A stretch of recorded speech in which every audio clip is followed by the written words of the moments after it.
Dr. Elsa. Kali ini kita akan mengkaji atau membahas tentang bahasa tansi. Saat sekarang saya sudah ditemani oleh putri sulung saya, Nafila, yang sudah ada dengan kita. Salam oase, Nafila. Salam oase juga Bunda. Teman-teman yang nonton, salam oase. Katanya Nafila ini ingin tahu lebih dalam tentang bahasa tansi. Apa itu bahasa tansi? Baik, saya akan memberi kesempatan pada Nafila. Silakan Nafila. Sebenarnya Kak tuh udah lama penasaran sama buku Bunda yang ini, tapi belum sempat nanya, lupa terus. Nah sekarang mumpung ada waktu, Kakak mau nanya ya kan. Sebenarnya bahasa tansi itu apa sih? Gini Kak, secara sederhananya bahasa tansi itu bahasa campuran. Kalau dalam istilah linguistiknya itu bahasa Kreol. Jadi itu bahasa campuran yang ada di Sawalunto. Nah, terjadinya bahasa campuran yang ada di Sawalunto ini dilatar belakangi oleh perburuan tambang batu bara. Gitu Kak. Maksudnya bahasa campuran itu berarti dia ada beberapa bahasa. Betul sekali, mixture ya, dalam istilah linguistiknya mixture. Jadi ada campuran beberapa bahasa. Nah, kalau dihitung berdasarkan penelitian Bunda di sana, itu ada sekitar 10 bahasa loh Kak, yang bercampur menjadi bahasa tansi. Kenapa latar belakang perburuhan itu bisa menimbulkan bahasa campuran ini? Apa hubungannya? Gini, jadi Sawalunto ini dulu kan tempatnya belum ramai dihuni oleh masyarakat ya. Dulu lebih dikenal dengan persawahan orang-orang Kubang. Jadi di sana ada daerah namanya Kubang.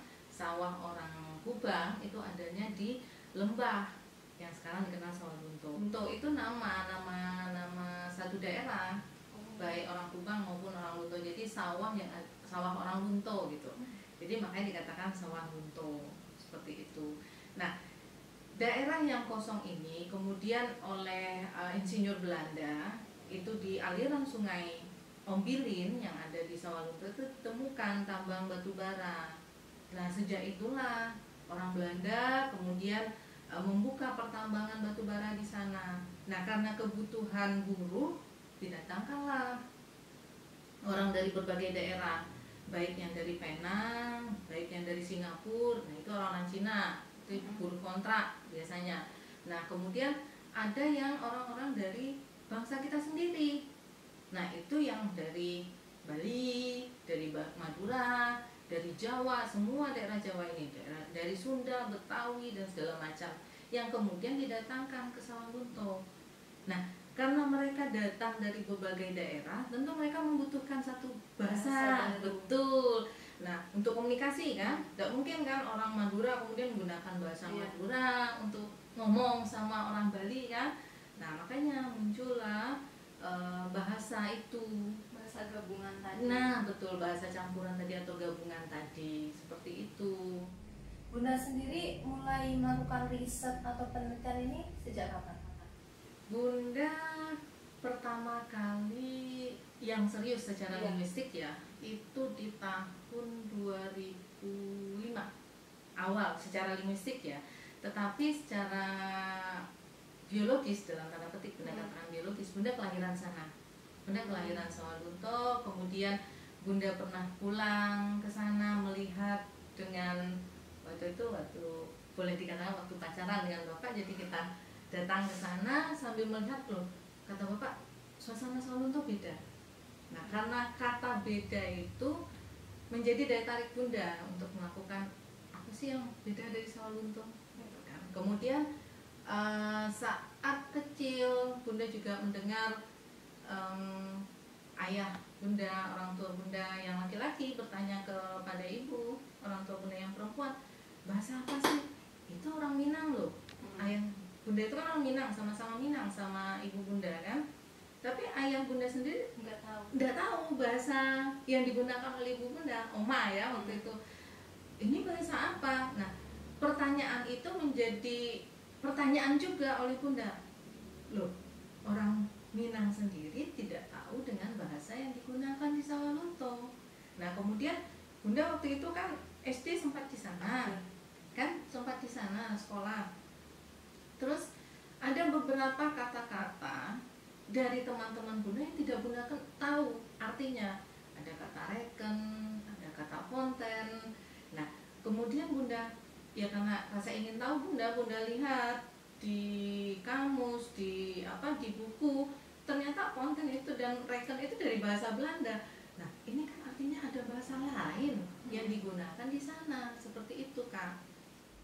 Saking bedanya, jadi yang kalau nggak kenal betul dengan bahasa itu juga bingung ya. Betul sekali. Bunda aja yang sudah lahir di sana masih bingung dengan bahasa sana gitu kan. Nah, itu kemudian balik ke kapan Bunda mulai melakukan penelitian yang betul-betul menghasilkan buku ini. Bunda melakukannya itu tahun 2007 kan Bunda S3 ya, itu yang kalian udah bawa ke Jogja, lakukan. Kemudian tahun 2008 pulang untuk melakukan penelitian tentang bahasa Tangsi. Kebetulan bahasa Tangsi ini itu disertasi Bunda.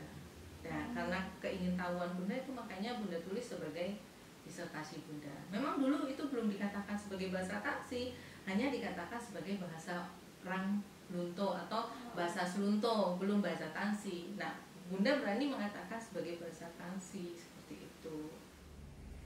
Terus kan mulai penelitian yang secara seriusnya itu kan baru 2008 itu ya. Nah, kenapa Bunda mau benar-benar serius meneliti itu? Apa? Pasti kan ada alasannya. Gak mungkin lah tiba-tiba ayolah teliti ini. Pasti kan ada sesuatu yang Bunda temukan yang benar-benar meyakinkan Bunda buat meneliti bahasa ini. Betul. Nah, itu apa?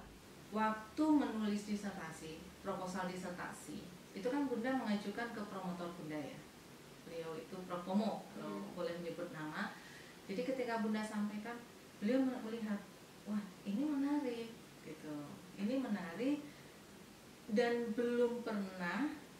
Memang setelah itu Bunda baca banyak referensi ya, belum ada penelitian bahasa Kreol yang berlatar belakang perburuan. Alasan itu yang mendorong Bunda untuk melakukan penelitian bahasa ini. Itu. Ketika Bunda lihat di Indonesia belum ada yang meneliti tentang bahasa Kreol yang berlatar belakang perburuan. Sama sekali. Di dunia juga beberapa ya, itu pun tidak fokus ke perburuan tapi lebih ke perdagangan. Jadi bahasa Kreol ini yang diteliti banyak ke arah perdagangan, termasuk bahasa Betawi itu kan bahasa Kreol, tapi perdagangan. Kemudian di Maluku juga seperti itu latar belakangnya perdagangan, dan itu biasanya ada di pinggir-pinggir pantai Kak. Iya, jalur perdagangan. Betul, karena perdagangan laut ya. Nah itu, tapi yang menarik dari Sawalunto, dia ada di tengah, tidak dilalui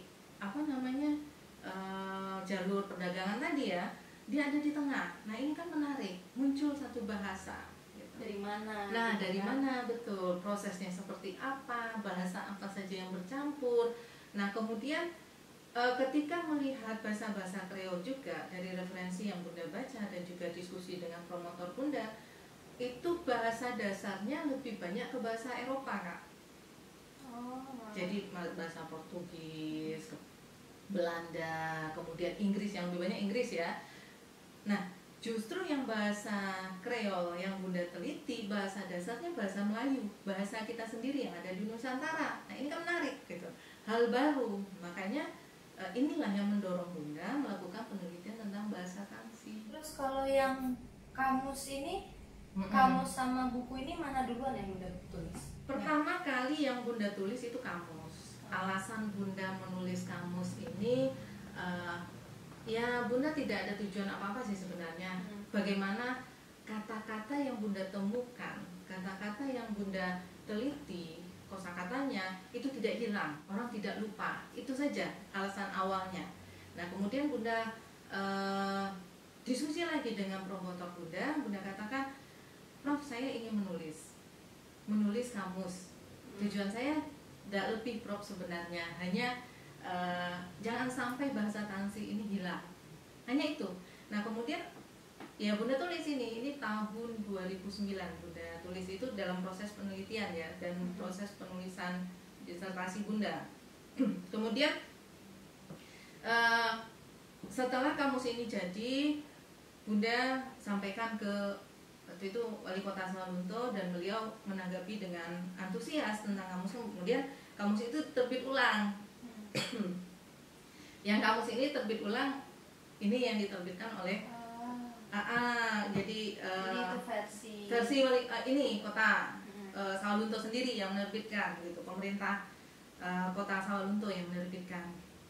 Nah, untuk buku sendiri yang ini Bunda tulis setelah Bunda menyelesaikan disertasi Bunda dan ujian disertasi dan lulus, kemudian Bunda lanjutkan dengan menulis buku ini dan terbit tahun 2011 gitu. Jadi nah, untuk kakak ketahui, mungkin kakak sudah lihat ya kesibukan Bunda belakangan ini. Bunda mencoba menuliskan kembali kamus ini, menambah beberapa entry kata, tapi Bunda menuliskannya dalam 3 bahasa, Kak. Jadi Bunda berharap dari kamus itu tidak hanya orang Indonesia yang tahu, tetapi juga orang luar.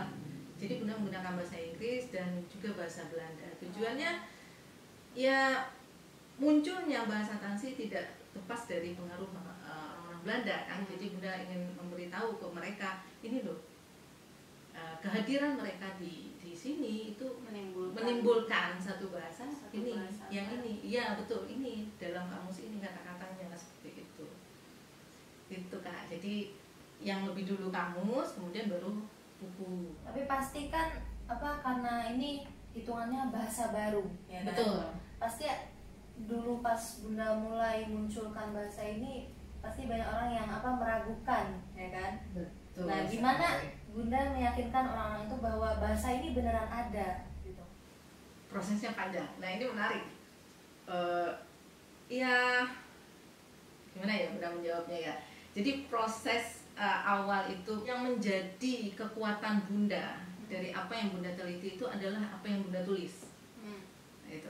Yang kakak bertanya, pasti ada pertentangan dari orang.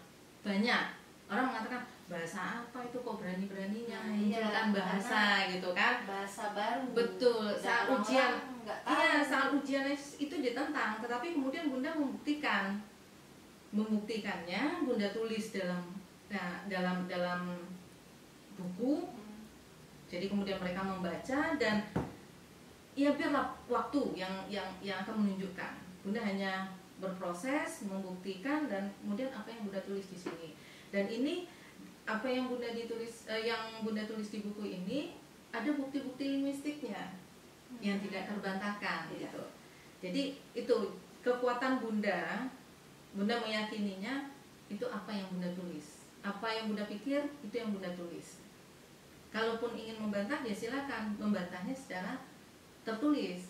Tulisan juga. Betul. Jadi kita beradu argumentasi yang betul-betul jelas ya dasar keilmuannya gitu. Tidak hanya sebatas kalaupun ada yang berpendapat ya Bunda dengarkan saja gitu. Ya tidak apa-apa. Semua orang bebas berpendapat. Betul, bebas berpendapat, tetapi Bunda punya bukti seperti itu. Berarti panjang ya prosesnya. Panjang sekali. Kalau kakak lihat di kamus itu di bagian belakang itu kan ada peta ya. Itu juga sebagai bukti apa yang sudah Bunda lakukan gitu. Termasuk di sini Bunda, nah ini yang ini peta yang ini juga menjadi bukti apa yang Bunda teliti gitu. Bunda langsung bisa membagi wilayahnya yang Bunda sebut sebagai PKLM dan TKLM. PKLM itu pusat kota lama dan TKLM itu teras kota lama. Nah, antara dua daerah ini pusat ya. Di sekitar daerah yang hijau ini pusat kota lama. Nah, kalau yang ini teras kota lama, itu dua daerah itu saja sudah berbeda bahasanya, bahasa Tansinya. Oh, udah berbeda lagi. Beda. Jadi mengapa dia bisa dikatakan bahasa? Dia sudah punya dialek langsung. Oh, dialek. Betul. Tiap daerah. Iya, jadi dia sudah punya daerah gitu. Jadi ada pusat kota lama dan ada teras kota lama, seperti itu. Itu perbedaan dialeknya tapi ke pengaruh bahasa yang sudah dominan ya, seperti bukan dominan tapi bahasa yang lebih banyak digunakan, bahasa Indonesia, kemudian bahasa daerah di sana, bahasa Minangkabau itu mempengaruhi bahasa Tansi. Nah, yang cepat mengalami pengaruh itu pusat kota lama. Itu. Nah, yang masih banyak bertahan asli bahasa Tansi itu yang di teras kota lama. Dan itu kosakatanya juga berbeda dari yang pusat kota lama gitu. Ini karena dalam sejarahnya orang-orang yang didatangkan ke pusat kota lama dengan orang-orang yang didatangkan ke teras kota lama itu berbeda, Kak. Jadi kalau teras kota lama itu lebih dianggap kriminal, nah seperti itu di sana. Kemudian yang kalau di pusat kota lama lebih ketahanan politik. Jadi tingkat bahasanya juga berbeda gitu. Karena latar belakangnya beda, betul. Latar belakangnya beda seperti itu. Jadi selain kan latar belakang bahasa Tansi ini kan dimulai dari perburuhan tadi itu kan. Tapi ada nggak pengaruh budaya? Kan Sawalunto ini kota lama ya, kota tua. Budayanya kan juga kental. Nah, budaya-budaya yang ada di Sawalunto ini mempengaruhi nggak? Mempengaruhi bahasa Tansi ini nggak? Sangat. Maksudnya orang-orang yang datang ya. Iya. Jadi budayanya itu, nah sebenarnya gini, kalau dalam antropologi ini sedikit ilmiah ya, kalau secara antropologi bahasa kan bagian dari antropologi ya. Kalau sudah berbicara bahasa artinya kan berkaitan dengan orang-orang yang ada yang mempengaruhi kehadiran bahasa itu. Nah kalau berbicara tentang orang-orang yang ada yang menghadirkan bahasa, tentu dia menghadirkan kebudayaan yang lain, ya kan, produk-produk budaya yang lain, baik itu tarian, makanan, segala macam. Kulinernya juga beda, tariannya juga beda, keseniannya juga beda. Nah ini ada, kalau di buku itu ada di belakang, Kak. Di buku itu ada di bagian. Nah ini ada Bunda tampilkan. Ini salah satu makanan, contoh makanan ya. Ini. Ini pinuku namanya. Ini yang P, huruf P di belakangnya, Kak. Nah, pinuku ini dari kata penkuk loh. Penkuk Belanda. Itu. Cuma dia gunakan tepung beras. Ini artinya budaya lain yang masuk gitu kan. Tetapi diterjemahkan berdasarkan pengetahuan mereka. Tapi disesuaikan dengan lingkungan. Betul, disesuaikan dengan lingkungan. Adanya mereka tepung beras ya digunakan tepung beras. Sementara pancake kan tepung terigu ya. Nah seperti itu. Mereka menggunakan pancake dengan susu, ini dengan santan. Jadi menyesuaikan. Kreol itu sendiri sebenarnya dia lebih lebih menerima, terbuka ya, menerima hal-hal lain dari luar seperti itu.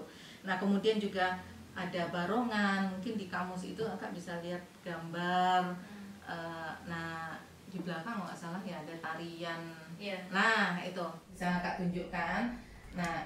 Nah itu tarian itu barongan Jawa Timuran, selendangnya Jawa Tengahan, jatilannya Jawa Tengahan gitu. Nah itu kan campuran, Kak. Ini kalau yang nonton mau lihat tuh barongan Sawalunto itu. Nah namanya Jalan Kepang, bukan Bunda Kepang. Nah itu pernah ada yang membantah Bunda, yang benar kan jalan bukan jalan. Lah bahasa Tansi itu dia kan beda. Bahasa Kreol itu dia kendur. Artinya kendur itu, nah ini temuan Bunda. Kendur itu dia bisa menerima.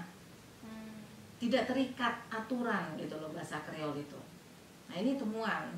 Nah ini Bunda memberikan kontribusi teori sebenarnya dalam bahasa Kreol ini, selain kontribusi teori bahwa bahasa Kreol itu juga tumbuh dari latar belakang perburuhan, tidak hanya perdagangan seperti itu. Nah kemudian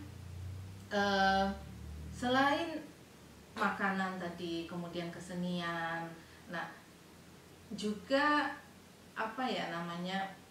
cara mereka terhadap orang-orang yang baru datang juga berbeda dengan masyarakat tempatan seperti itu.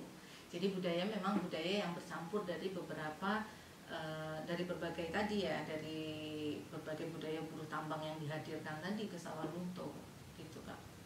Kalau untuk warga Sawaluntonya sendiri udah banyak belum sih sebenarnya yang tahu tentang ini? Dulu taunya itu mereka menyebutnya bahasa Ke ya. Ke bahasa Ke karena penyebutan untuk kamu itu ke. Itu kan dari kata kowe. Kemudian ada pelesapan vokal o menjadi ke. Kemudian ada namanya bahasa Slunto gitu. Seperti itu. Tapi mereka kan bukan menyebut bahasa Tansi ya. Bukan. Ini juga ada alasan mengapa penyebutan bahasa Tansi. Mungkin untuk penyebutan bahasa Tansi nanti kita lanjut di sesi berikutnya saja Kak. Nanti panjang loh ceritanya. Ini kan biar Kakak tahu dulu lah. Biar hilang penasarannya. Bener. Jadi mungkin sama ini buku Kak Bunda kok tebel banget. Apa sih isinya kan seperti itu ya. Jadi kita ngobrol awal ini Kakak tahu dulu apa itu bahasa Tansi. Mungkin di sesi berikutnya nanti bahasa Tansi lebih dalam kita akan ngobrol lagi gitu Kak. Mungkin itu ya Kak ya. Terima kasih nih udah jawab pertanyaan Kakak. Iya sama-sama kamu. Mudah-mudahan nanti Kakak menjadi tertarik untuk juga melakukan penelitian. Amin. Sahabat OAC, itu tadi obrolan saya dengan Putri Sulung saya tentang bahasa Tansi yang ada di Sawah Lunto. Untuk yang berikutnya kita tetap akan membahas tentang apa itu bahasa Tansi secara mendalam lagi dengan Putri Sulung saya. Terima kasih. Salam OAC.